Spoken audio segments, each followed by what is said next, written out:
para mí es un privilegio estar aquí, es un privilegio acompañarlos, poder verlos, aunque sea a través de este medio, ya que no podemos vernos en persona y abrazarnos.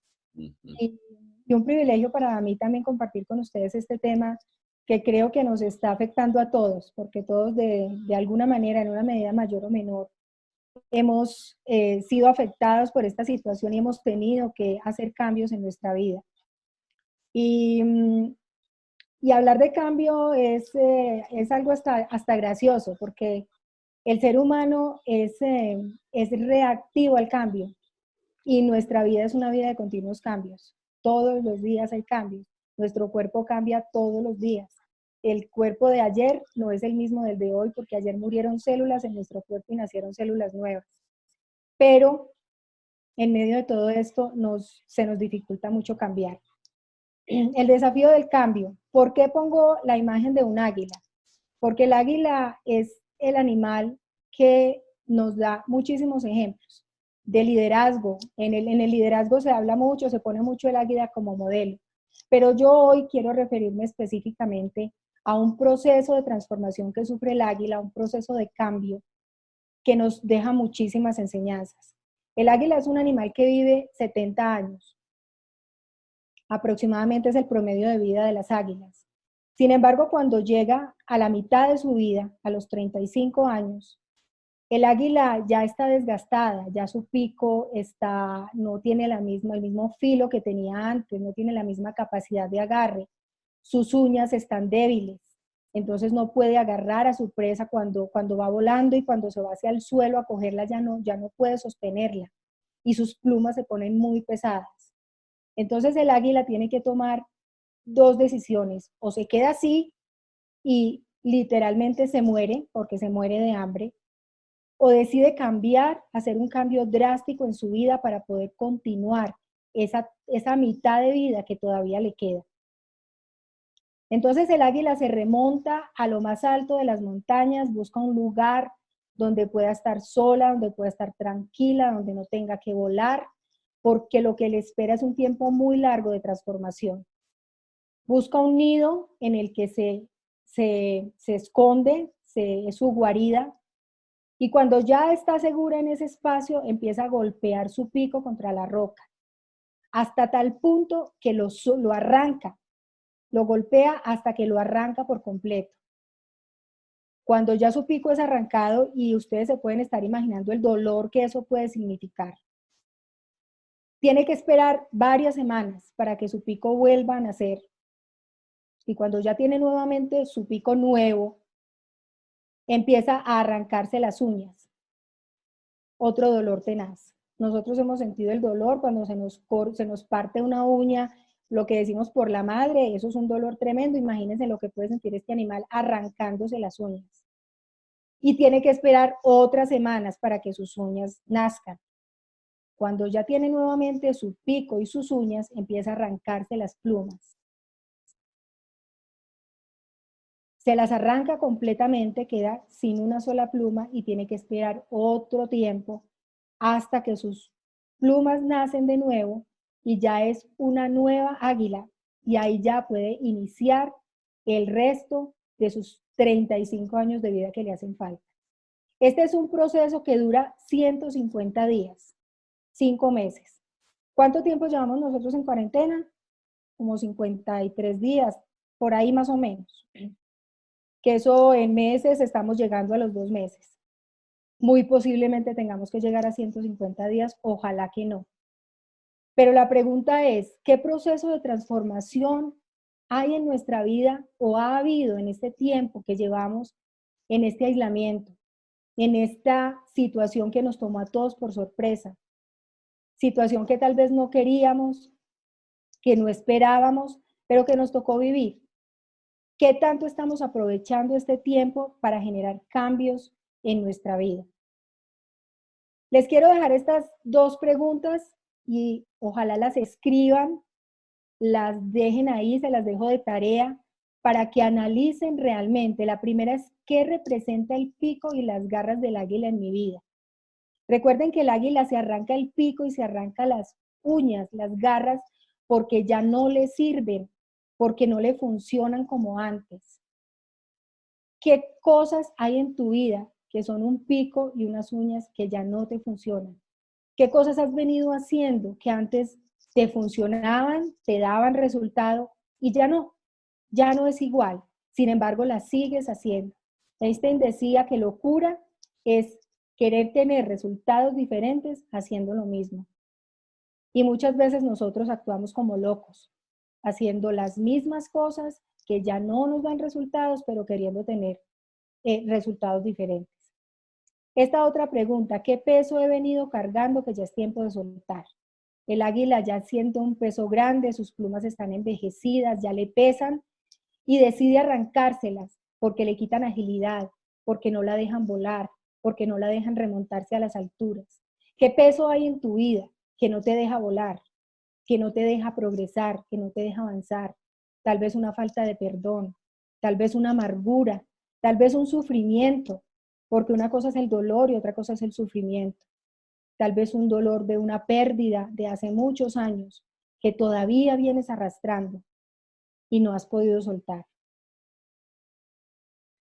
Yo creo que la palabra crisis es la palabra que más se ha mencionado en este último mes y medio. Crisis económica, crisis en la salud, crisis mundial. Pero la crisis, como la vemos ahí que está escrita en chino, tiene dos componentes muy importantes que son peligro y oportunidad. La crisis es peligro porque la crisis nos llega de una manera inesperada. La crisis nos llega cuando de pronto a veces dejamos avanzar cosas que pudimos solucionar en un momento y empezamos a darles largas y no solucionamos cuando estaban chiquitas y las dejamos crecer y se nos convirtieron en una crisis. La crisis nos llega cuando sucede algo en nuestra vida que no esperábamos. Esta situación que estamos viviendo, no la esperábamos. Entonces hablamos de una crisis. Ahora la pregunta es, ¿qué oportunidad vamos a sacar de esta crisis que estamos viviendo? Porque la crisis tiene tres componentes importantísimos y es que tiene una fecha de caducidad. Toda crisis comienza y termina. Unas duran más, otras duran menos, pero todas tienen un final. Todos los que estamos aquí reunidos hoy en algún momento de nuestra vida hemos tenido crisis y hemos sabido superarlas, hemos salido de ellas. Tienen una solución, esas crisis que vivimos y esta que estamos viviendo va a tener una solución y tienen una enseñanza para tu vida. Y esta es la parte más importante, porque si las crisis no nos dejan una enseñanza, si las crisis no nos ayudan a ser mejores personas, entonces no valió la pena haber pasado por esa situación. Dios a veces permite que pasemos por situaciones difíciles porque es la manera que Él tiene para enseñarnos, para formarnos, para hacernos mejores seres humanos. Entonces, si no sacamos una enseñanza de una crisis, no valió la pena. El cambio, ¿qué es el cambio? El cambio, esta es una definición muy sencilla, es la transición de un estado original a otro diferente.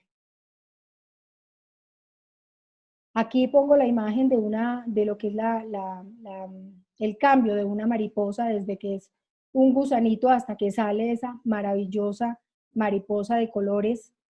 Y ese es un proceso largo, es un proceso lento. Y eso es el cambio. El cambio es poco a poco. Pequeños cambios generan grandes cambios. Y algo que nosotros, por lo que nosotros pecamos, es que nos gusta que los cambios sean rápidos y nos gusta ver resultados rápidos. Y por eso muchas veces evitamos generar cambios en nuestra vida porque de pronto nos decidimos, pero cuando no vemos resultados inmediatos, nos devolvemos. Esta es una imagen que a mí me encanta porque es una imagen a la que se le puede sacar mucho provecho. Si nosotros queremos hacer cambios en nuestra vida, tenemos que salir de nuestra zona de confort. Tenemos que cambiar nuestro observador. Tenemos que mirar más allá de nuestras narices. Tenemos que arriesgarnos. Ese pececito está asumiendo un riesgo tremendo porque puede caerse en la mitad de esas dos peceras y matarse. Sin embargo, tomó la decisión porque iba tras algo mejor. Y nosotros queremos cosas mejores, todos queremos cosas mejores, pero no todos estamos dispuestos a pagar el precio por conseguir esas cosas mejores que queremos. Bueno, nuestro ser está compuesto por cuerpo, alma y espíritu, eso todos lo sabemos. Sabemos que están interconectados, que lo que pasa en el cuerpo afecta al alma y el espíritu, y lo que pasa en el espíritu afecta al alma y el cuerpo, y así sucesivamente. En el alma están nuestras emociones, están nuestros pensamientos, y hay algo que nos controla si se lo permitimos, y es la mente. Nuestra mente, donde están nuestros pensamientos, hay alguien que la llamaba la loca de la casa, porque si nosotros dejamos que nuestra mente nos controla, de verdad que es una loca suelta. Y es lo que tenemos que aprender nosotros a manejar, nuestros pensamientos. Les voy a mostrar el ciclo que nosotros tenemos diariamente, y no solo una vez, muchas veces, en un día. Nosotros vivimos este ciclo. Tenemos un pensamiento porque todo nace en nuestros pensamientos. Si este pensamiento es negativo, va a generar una emoción negativa. Si el pensamiento es positivo, genera una emoción positiva. Desafortunadamente, tendemos más a tener pensamientos negativos que positivos. Y esa emoción la manifestamos con nuestras palabras. Palabras negativas, palabras que hieren, palabras que nos desalientan, palabras que no nos dejan actuar, que nos paralizan. Y la consecuencia es una acción. O tomamos decisiones equivocadas o nos paralizamos, porque puede ser acción o falta de ella. Y esto repetido una y otra vez se convierte en un hábito. Y al final tenemos unos resultados. Y nos preguntamos, ¿por qué no tengo los resultados que espero? Y aquí está la respuesta. Todo nace en el pensamiento, absolutamente todo. El edificio en el que tú estás, la casa en la que estás, el computador en el que estás conectado, la silla en la que estás sentado, todo estuvo en el pensamiento de alguien. Fue un sueño, fue una idea que hoy es una realidad. Asimismo, tus pensamientos van a terminar siendo una realidad en tu vida. Por eso tienes que tomar conciencia de qué tipo de pensamientos estás permitiendo que te gobiernen. Este pasaje de la Biblia me encanta porque habla de renovar el pensamiento. No vivan según el modelo de este mundo.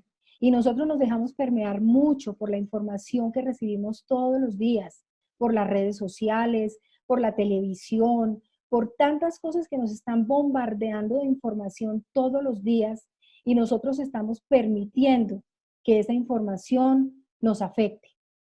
Mejor dejen que Dios transforme su vida con una nueva manera de pensar. Nosotros como hijos de Dios tenemos su palabra y tenemos su compañía y tenemos su guía para cambiar esa manera de pensar y entender que lo que Dios quiere para nosotros es lo bueno, lo perfecto y lo agradable. O sea, que si nuestros pensamientos son negativos y generan emociones, palabras, acciones y hábitos y resultados negativos, quiere decir que no estamos actuando conforme a la voluntad de Dios para nuestra vida, que no estamos creyendo en Él y no estamos creyendo en nuestras capacidades. Y sin fe es imposible agradar a Dios, dice la palabra. Entonces, debemos tener conciencia de poder cambiar esos pensamientos negativos tan pronto como lleguen, porque eso es de una manera inconsciente. Pero si el pensamiento llega a nosotros de una manera inconsciente, de una manera consciente, poder cambiar ese pensamiento negativo por uno positivo, para que el ciclo sea diferente. ¿Qué nos impide cambiar? Hablar de cambio es muy fácil, pero la verdad es que cambiar no es nada fácil. Hay muchas cosas que se nos ponen como una barrera en el camino y no nos dejan cambiar. Las creencias limitantes. Todos, en mayor o menor grado, tenemos creencias. Creencias que nos fueron implantadas tal vez desde niños. Tal vez nuestros padres, en medio de su ignorancia, con todo el amor del mundo, pero sin tener de pronto el conocimiento que podrían tener, nos dijeron frases que nos creímos, porque acuérdense que para los niños lo que dicen papá y mamá es una verdad indiscutible. Y aquí le hablo a los papás que tienen niños pequeños. mucho cuidado con la forma como le hablan a sus hijos y más las palabras que les dicen, porque todo ahí se queda implantado en su cerebro y en su subconsciente. Y cuando estábamos pequeños, de pronto en algún momento nuestros padres o un profesor nos dijo, usted es un bruto, usted no sirve para nada, usted no va a llegar a ninguna parte. Y puede que de manera consciente hoy no recordemos ese momento, pero esas frases se quedaron implantadas en nuestro subconsciente y hoy, cuando vamos a tomar una decisión, cuando vamos a iniciar un proyecto, cuando vamos a generar un cambio en nuestra vida, hay algo, es como si nos cogieran de atrás y nos sentaran. Y eso son esas creencias. Entonces, lo primero que tenemos que hacer es preguntarnos y pedirle al Espíritu Santo que nos revele qué creencias limitantes hay en nuestra vida de las cuales no somos conscientes. El victimismo es otra de las razones que nos impide cambiar, porque creemos que todo el mundo tiene que cambiar menos nosotros, porque es que todo, claro, siempre yo, siempre conmigo, etcétera, etcétera. La procrastinación. Esta es una de las características que más abunda en los latinos y sobre todo en los colombianos. Somos demasiado dados a dejar todo para mañana. Mañana hago, mañana cambio, cuando tenga con qué, cuando haya terminado de estudiar, cuando haga una especialización y empezamos a aplazar y aplazar y aplazar las decisiones y llegamos al punto en que no lo hacemos. La inconsciencia. El primer paso para iniciar un cambio es salir de este estado, y eso lo vamos a ver más adelante. Cuando yo creo que no hay necesidad en mi vida de hacer cambios, que todo está muy bien, que como estoy perfecto, que el que tiene que cambiar es el otro y no yo, entonces no voy a hacer nada para cambiar. Lo primero que hay que hacer es salir de ese estado de inconsciencia. Creer que ya es demasiado tarde para cambiar. Eso nos pasa a los que ya vamos llegando a cierta edad, donde a veces pensamos que ya lo que fue, que ya aprendí lo que tenía que aprender, que ya a estas alturas de la vida, ya yo que me voy a poner a iniciar un negocio o a iniciar estudios, pero todo momento de la vida es oportuno para aprender y para cambiar. Yo les cuento, mi papá tiene 86 años y mi papá todavía quiere aprender. Hace tal vez un año, 2 años, no recuerdo, se metió a un curso de computadores, parece que para aprender a manejar computadores. Y la semana pasada llamó a mi hija y le dijo que quería aprender a hablar inglés, que le enseñara inglés.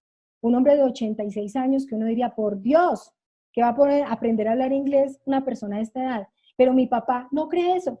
Mi papá cree que él puede hacerlo y seguro que lo va a hacer. Y es un hombre lleno de energía, es un hombre lúcido, porque es un aprendiz de la vida todos los días. Creer que el cambio es de todo o nada. Esa es otra de las características también que tenemos nosotros y es que somos demasiado inmediatistas. Nosotros empezamos un proceso de cambio y si no vemos resultados inmediatos, desertamos. Pero el cambio es poco a poco. Pequeños cambios generan grandes cambios. Al final les voy a recomendar unos libros para los que les gusta leer, donde se profundiza en todos estos temas. Las amenazas.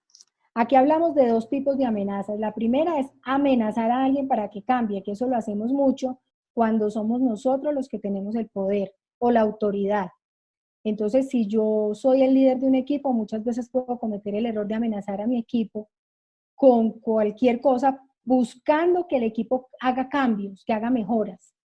Y posiblemente puede que lo hagan en un momento, pero son cambios que no van a permanecer en el tiempo, porque esas personas no tienen conciencia de que deben generar un cambio.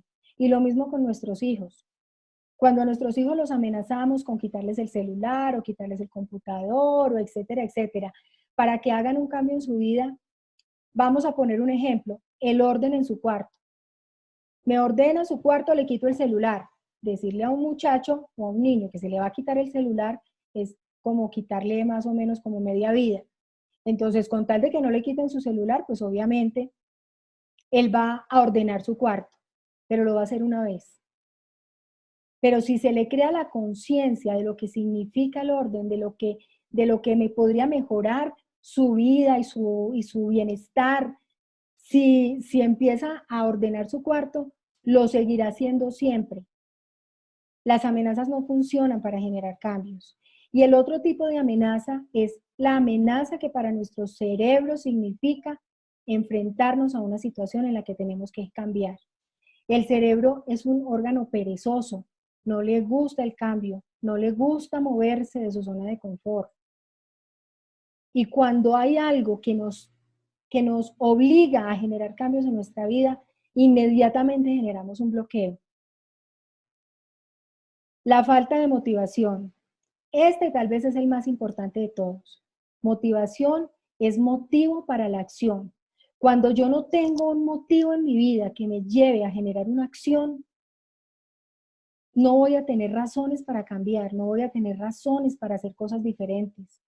Cuando no hay un propósito en nuestra vida, cuando no tenemos un porqué y un para qué, cuando no tenemos un destino al que queremos llegar, no tenemos razones para cambiar, no tenemos razones para hacer cosas diferentes. Como dice el cuento, el que no sabe para dónde va, cualquier bus le sirve.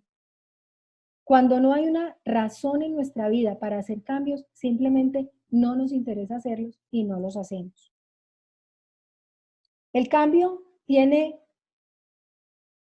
como el aprendizaje, porque el cambio es un aprendizaje, tiene 4 niveles por los que tenemos que pasar y debemos pasar para poder generar un cambio que sea real, un cambio que sea duradero.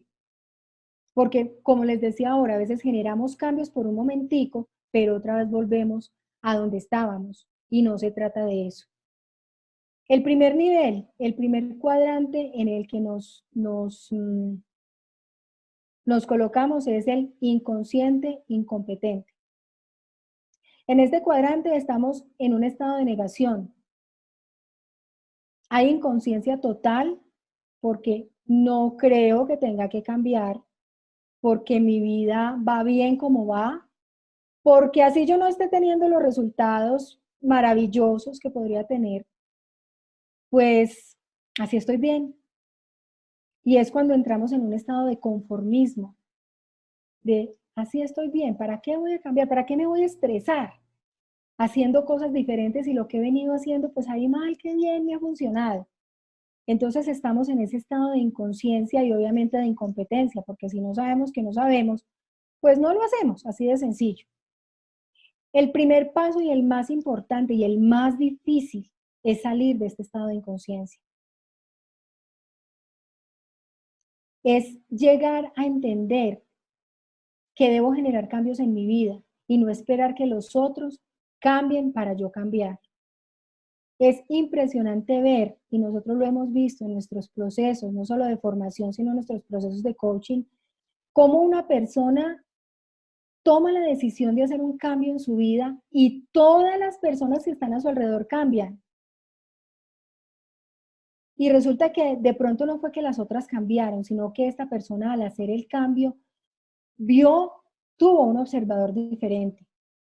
O si yo cambio el trato con las personas que están a mi alrededor, obviamente el trato de ellas hacia mí va a cambiar porque nosotros somos espejos de los demás y en nosotros se refleja el comportamiento de los otros. Cuando salimos de este estado de inconsciencia, pasamos a un segundo nivel, que es consciente incompetente. Aquí ya hemos tomado una decisión, ya tomamos conciencia, ya sabemos que tenemos que hacer cambios en nuestra vida y tomamos una decisión de hacer un cambio, pero de pronto no sabemos cómo.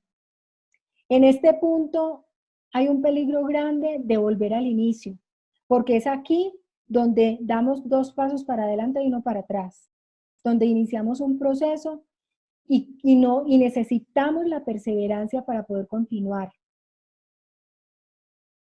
Donde si así no veamos resultados rápidos, debemos seguir y si nos caemos, volver a levantarnos, porque es en este punto donde más fácil desertamos, cuando no vemos los resultados rápidos por lo que les decía ahora, por la cultura, tal vez eso es cultural. Nosotros somos demasiado inmediatistas, queremos todo estilo microondas, queremos resultados ya, queremos cambios ya, y si no los vemos, pues entonces nos damos por vencidos. Cuando superamos este segundo nivel, pasamos al tercer nivel, que es consciente competente. En este tercer nivel ya estamos generando una acción, ya hay conciencia y ya estamos haciendo cambios pequeños, poco a poco, un cambio pequeño tras otro, un cambio pequeño tras otro. Esos son es lo que genera los grandes cambios. Y después de pasar de este tercer nivel, ya pasamos al cuarto, que es el ideal, que es el inconsciente competente, donde ya de manera inconsciente estamos haciendo lo que iniciamos en el primer nivel. Ya ha habido un cambio y ya lo hacemos de manera inconsciente porque ya quedó incorporado dentro de nosotros. Esta frase me encanta. Esta frase es de Charles Darwin, que dice: no es la especie más fuerte la que sobrevive, ni la más inteligente, sino la más receptiva al cambio. O cambia o lo cambian, dicen muchos, eso es un dicho que se escucha mucho en las empresas. Y lo vemos, en las empresas vemos personas muy competentes, muy buenas en lo que hacen, pero se generan cambios de cualquier índole, y cuando son reacias a esos cambios y no quieren montarse en ese bus, terminan cambiándolos por otra persona que sí quiera hacer los cambios que les están pidiendo.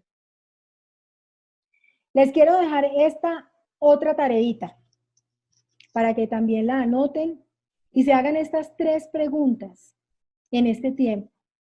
No sabemos cuánto más dure esto. No sabemos hasta cuándo vamos a seguir. Mucha gente ya ha salido a trabajar, pero lo que más nos están pidiendo es que los que no tengamos necesidad de hacerlo, no lo hagamos. Entonces, aprovechemos este tiempo para mirar dentro de nosotros mismos, para reconocernos, para autoevaluarnos. Y estas 3 preguntas son ideales para eso. ¿Quién era yo antes? ¿Quién era yo antes de que todo esto comenzara? ¿Cómo era mi vida? ¿Cuáles eran mis prioridades? ¿A qué le daba yo valor? ¿Si tenía el tiempo suficiente para estar con mi familia? ¿O era para mí más importante mi trabajo? Era de los que salía de mi casa a las 6 de la mañana y llegaba a las 12 de la noche porque debía trabajar demasiado. De los que estoy viendo crecer a mis hijos horizontales, o sea, salgo y están dormidos, llego y están dormidos. ¿Ese era yo? ¿Quisiera volver a ser ese cuando esto termine? ¿Quién estoy siendo ahora? ¿Cómo estoy asumiendo este tiempo? ¿Cómo estoy asumiendo esta situación? ¿Cómo estoy asumiendo estos cambios que esta cuarentena, que este aislamiento me ha obligado a hacer? Todos hemos tenido que cambiar rutinas. Estamos en un mismo espacio, papá y mamá trabajando, niños estudiando, y no es fácil, no es fácil. ¿Cómo lo estamos asumiendo? ¿Qué actitudes estoy asumiendo yo ante esto? ¿Y quién quiero ser cuando esto termine? ¿Quién quiero ser cuando todo esto pase? Porque como vimos anterior, esta crisis va a terminar. Algún día vamos a volver a vernos, vamos a volver a abrazarnos y vamos a volver a vivir la vida. Espero que no tan normal como la que teníamos, que hayamos generado cambios, pero la pregunta es: ¿quién quiero ser yo? Conmigo mismo, con mi pareja, con mis hijos, con mi equipo de trabajo, con mi familia. Entonces, esas 3 preguntas se las dejo para que las analicen cada uno. Y quiero cerrar con este versículo. Salmo 90, 12. Enséñanos a entender la brevedad de la vida para que crezcamos en sabiduría. La vida es demasiado corta y en la medida en que van pasando los años, vamos tomando conciencia de eso. Cuando estamos jóvenes, cuando estamos en la adolescencia, creemos que tenemos todo el tiempo para hacer las cosas y las dilatamos, pero va llegando un momento en nuestra vida en que vamos viendo que, oh por Dios, esto ya como que ha avanzado harto. Por favor, que no lleguemos al estado de tener que arrepentirnos por haber hecho lo que no debimos hacer o por no haber hecho lo que debimos hacer, por no haber generado cambios en nuestra vida cuando los pudimos haber hecho. Miren esta imagen, desde la niñez hasta la tumba, es un tiempo demasiado corto. Enséñanos a entender la brevedad de la vida para que crezcamos en sabiduría, que siempre tengamos esa conciencia, vivir como si fuera el último día y dar lo mejor cada día, dar lo mejor de nosotros, en nuestra casa, en nuestro trabajo, con nuestra pareja, con nuestros hijos, con nuestros padres, con todas las personas con las que tengamos relación cada día, siempre darles lo mejor de nosotros, ser siempre esa mejor versión de cada uno de nosotros. Estos son libros que a mí me han ayudado muchísimo, me han, me han confrontado demasiado. Y se los quiero dejar, los que les gusta la lectura, El poder de la mente subconsciente es un libro maravilloso, escrito por Joseph Murphy. Él es un ministro de la iglesia, donde habla de todo eso que yo les dije ahora de una manera muy rápida, de todas esas cosas que hay en nuestro subconsciente que nos llevan a tener unas actitudes que a veces ni nosotros mismos entendemos. Aprender a conocer eso y aprender a cambiarlo. Pensamientos de poder de Joyce Meyer es un libro también que habla sobre cómo manejar la mente, y este libro me encanta porque está soportado con muchas citas bíblicas, todas estas artículos, todos estos argumentos de esta señora que es una excelente escritora además. El elemento de Ken Robinson es un libro que nos ayuda a encontrar ese propósito, ese elemento, ese sitio, esa situación, ese momento en el que nos sentimos plenos. Porque cuando nosotros encontramos ese elemento en nuestra vida, es cuando encontramos nuestro propósito, nuestro para qué.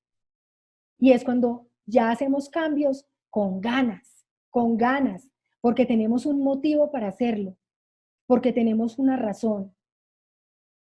El Caballero de la Armadura Oxidada es una fábula, es un libro pequeñito, se lee rapidito, pero es una fábula muy, muy hermosa porque habla de un caballero que, que tenía una armadura y esa armadura no le permitía ver sus propios errores.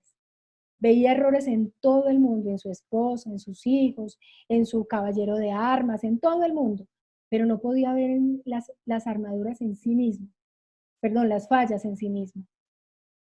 Y cuando ya quiso quitarse la armadura, ya estaba tan arraigada esa armadura en el que se le quedó pegada al cuerpo. ¿Cuántas veces no nos pasa eso? Que son cosas que tenemos tan arraigadas en nosotros mismos que a veces cuando ya queremos arrancarlas ya no es posible. El efecto compuesto es un libro que habla de cambio, de cómo hacer cambios pequeños, poco a poco, uno a uno, en tiempos cortos, para con cambios pequeños poder ver cambios grandes. Espero que este corto tiempo que les compartí, que les haya quedado algo que los haya confrontado, porque de eso se trata. Se trata es de que hagamos un análisis de quiénes somos, de quiénes estamos siendo y de quiénes queremos ser, de qué cambios tenemos que hacer en nuestra vida, no solo para ser mejores nosotros, sino para dar lo mejor de lo que tenemos a quienes amamos. Un abrazo para todos y muchas gracias.